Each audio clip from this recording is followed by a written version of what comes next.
আসসালামু আলাইকুম। প্রিয় মৎস্য খামারি ভাইদেরকে জানাই আন্তরিক শুভেচ্ছা ও অভিনন্দন।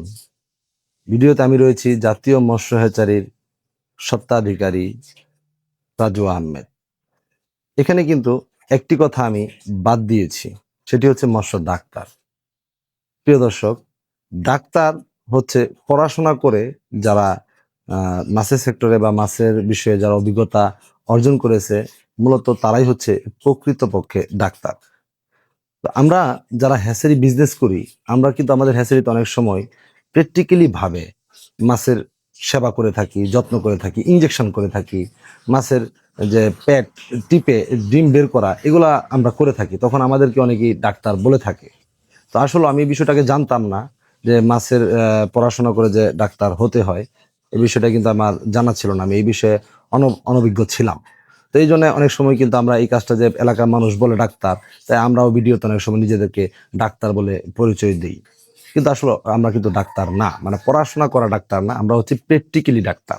যে ওই যে টেকনিশিয়ান থাকে না, ওই টেকনিশিয়ানের মতো, যে আমরা এক্সপিরিয়েন্স, মানে আমাদের অভিজ্ঞতা অর্জন করি এই মাছের সাথে কাজ করতে করতে। যে হ্যাচারির সাথে আমরা বহুদিন যাবৎ পরিশ্রম করতেছি।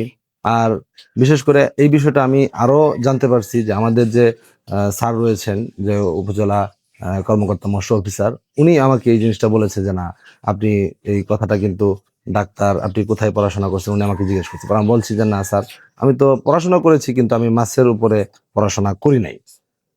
তো তাহলে আপনার নিজেকে আপনি ডাক্তার বললেন কেন? তখন আমি বললাম যে স্যার, এটা তো আসলে আমার তাহলে ভুলই হয়েছে।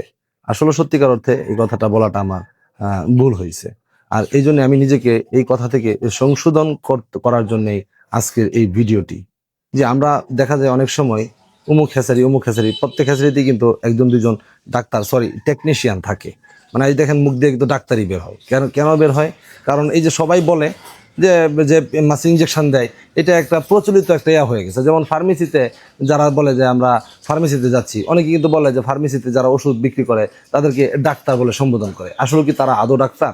না, তারা হচ্ছে পল্লী চিকিৎসক। তারা এক জায়গা থেকে একটা ট্রেনিং নেয়।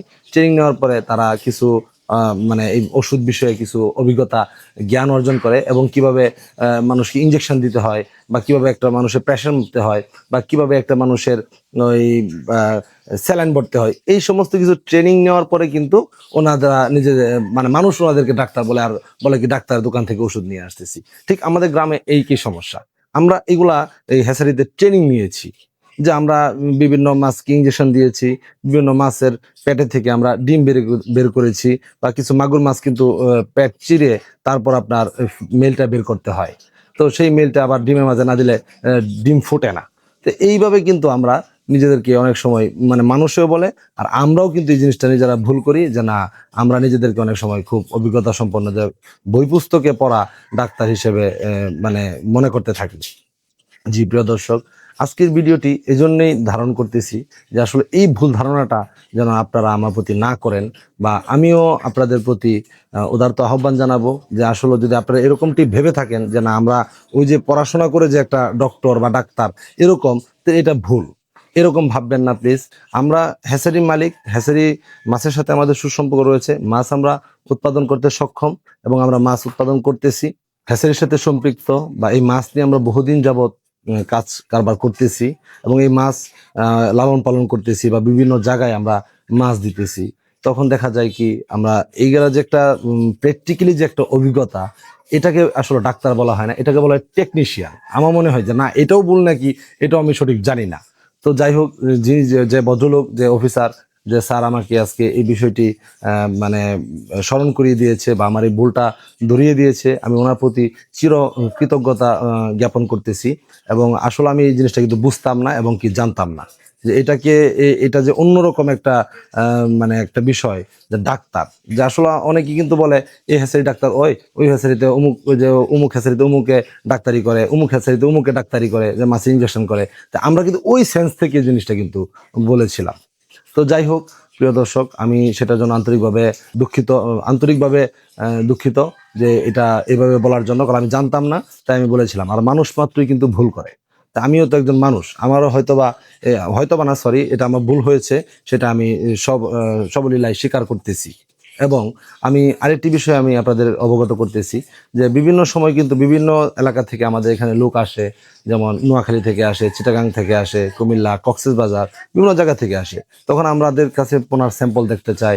আমরা বিভিন্ন পুকুর থেকে, আমাদের পুকুর নার্সিং পুকুর থেকে পোনা এনে তাদেরকে আমরা স্যাম্পলটা দেখানোর পর তারা অ্যাপ্রুভ করে কিছু টাকা অ্যাডভান্স করে ওনারা বাসায় চলে যায়। পরে আমাদেরকে বলে যে কিছু মাছ পৌঁছায় দেওয়ার জন্য, বাকি টাকা তারা পেমেন্ট করে দিবে। তখন আমরা কিছু মাছ ইতিমধ্যে এরকম পৌঁছে দিয়েছি। বিভিন্ন পার্টির কাছেই আমাদের মাছ দেওয়াটা আমাদের দায়িত্ব এবং কর্তব্য, বা এটা আমাদের পেশা। তো সেই ক্ষেত্রে আমরা বিভিন্ন পার্টির কাছে সেই মাছ পৌঁছিয়ে দেওয়ার পর পুকুরে পার্টি মাছ ভালো পাইছে, জীবিত পাইছে, ভালো সব কিছু ঠিকঠাক। পরে কোনো এক কারণে কয়েকদিন পর তার পুকুরে কোনো গ্যাস বা খাবারের অনিয়মের কারণে তার মাছ যদি মারা যায়, সেটাকে আমরা আবার ভর্তুকি দেব? এটা, এই প্রশ্নটা এই মৎস্য উদ্যোক্তা সকল শ্রেণীর সকল ভাইদের কাছে এবং বোনেদের কাছে আমার এই প্রশ্নটা আমি করলাম যে আমি একটা প্রোডাক্ট আপনাকে দিয়েছি, তখন আপনার কোনো কারণে সেই প্রোডাক্ট মারা গিয়েছে, তখন কি আপনি আমাকে 4-5 দিন পর ফোন করে এটা বলা কি ঠিক হবে যে না ভাই আমাদের মাছ ভর্তুকি দেন? আমরা বিভিন্ন জায়গায় এরকমও শিকার হয়েছি। আমরা মাছ পাঠাইছি, দেখছি একরকম, মাছ ছাড়ার সময় আমাদেরকে বলছে যে আসলে টাকা তো ব্যাংক থেকে তুলতে হবে, এখন তো রাত হয়ে গেছে, ব্যাংকে টাকা নাই। তারপর আমরা চলে আসলাম গাড়ি নিয়ে, মাছের টাকাও কিন্তু আমরা অনেক সময় অনেক জায়গা থেকে পাই না। অনেকেই কিন্তু অনেক সময় আমাদেরকে মিথ্যা কথা বলে মাছের অর্ডার দেওয়ার পর আমরা 50,000 টাকার মাছ এক জায়গায় পাঠাই। তারপর সেই পার্টি বা সেই মৎস্য খামারি ভাইরা, জানি না কেন ওনারা এরকম করে, তারা অনেক সময় মোবাইল ফোন বন্ধ করে দেয়, মাছ রিসিভ করে না। তখন আমাদের কিন্তু ওই পুরা টাকার মাছটাই অনেক বড় একটা ক্ষতির সম্মুখীন হতে হয়। প্রিয় দর্শক, আমি জানি যে আমারও যেরকম কমপ্লেন করতেছি, বা এই কথাগুলো একটা কমপ্লেন ভাবে খামারি ভাইদের উপরে যাচ্ছে, ঠিক খামারি ভাইদেরও একটা হেসারি মালিকের উপরে অনেক কমপ্লেন, অনেক অভিযোগ থাকে। এই কমপ্লেন এবং এই অভিযোগ যেন সুষ্ঠুভাবে সমাধানের রাস্তায় যেতে পারে, সেই আহ্বান আমি আল্লাহর কাছে করতেছি। কারণ একমাত্র আল্লাহই পারে যে আমাদের বিবেক এবং বুদ্ধি এবং আমাদের ব্যবসায়িক যে কূটকৌশল, সেটা যেন ন্যায় নীতি এবং সততার ভিতরে হয়। যে প্রিয় দর্শক, আজকের ভিডিও আর দীর্ঘ আয়ু করব না, আপনাদের সুস্থতা কামনা করতেছি। আর সুস্থতা কামনা করে এখান থেকেই বিদায় নিচ্ছি। ততক্ষণ পর্যন্ত আপনারা ভালো থাকুন, সুস্থ থাকুন। আসসালামু আলাইকুম ওয়া রাহমাতুল্লাহ।